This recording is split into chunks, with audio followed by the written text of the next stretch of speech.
morning. So I'm going to do an extra video today. I was blown away by how many people loved the Color Kittens, maybe as much as I did. And I had found the board book version, and my kids are older now, and I thought, well, shoot, I'll give it to probably to a little free library. But I thought I'd read the board book version just so you could see the difference. And I've already begun to read it and messed it up, so I'm reading it again. And the thing I noticed in this one already is that it's the value of the illustrations is so much less, and you can see where they have done, I guess you could say they've made editorial choices, but it alters the tone and presentation of the characters. Here on the board book, we have a character that is maybe happy, but maybe sad, and that's completely not what the illustration was. So just in case you don't spend as much time around books as I do, and you were like, what do you mean the board book is different? The board book is different, my friends. So this one, the last date on it is 86. I'm sure newer than that, and it does say it's abridged. The only reason because I had never thought about it either. The reason I know that board books are not the same as, full editions is Go Dog Go. I got that as a board book for my little kids and was reading it, and I was like, wasn't there a lot more in this story? Yes, there is. So just be aware. But, the point of board books is to share books with small humans who are sometimes accidentally or purposefully destructive. So is abridging a book a horrible crime? What do you think? I would rather children have access to books, but maybe put abridged in big letters on the front. So The Color Kittens, the board book version by Margaret Wise Brown, but you'd have to dig around to find the author. And illustrated, illustrations altered by Golden Books, I guess, but altered based on original illustrations by Alison, Martin, Provensen. The board book. Once there were two color kittens with green eyes, Brush and Hush. They liked to mix and make colors by splashing one color into another. They had buckets and buckets and buckets and buckets of color to splash around with. Out of these colors, they would make all the colors in the world. The buckets had the colors written on them, but of course the kittens couldn't read. They had to tell by the colors. It is very easy, said Brush. Red is red, blue is blue, said Hush. But they had no green.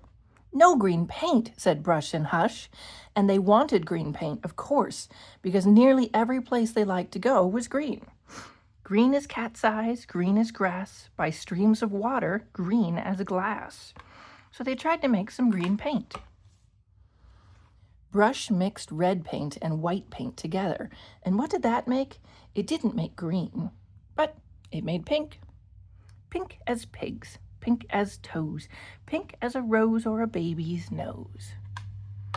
And if you're going to cut things from books, why not cut the out-of-date commentary? But okay. Then Hush mixed yellow and red together, and it made orange.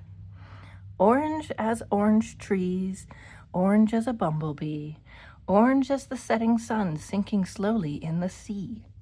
The kittens were delighted, but it didn't make green.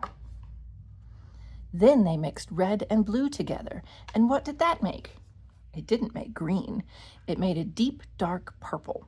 Purple as violets, purple as prunes, purple as shadows on late afternoons.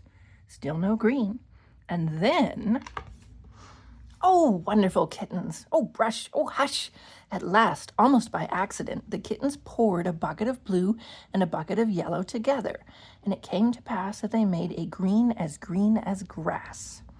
Green as green leaves on a tree, green as islands in the sea. The little kittens were so happy with all the colors they had made that they began to paint everything around them. They painted green leaves and red berries, and purple flowers and pink cherries, red tables and yellow chairs, black trees with golden pears. Then the kittens got so excited they knocked their buckets upside down and all the colors ran together.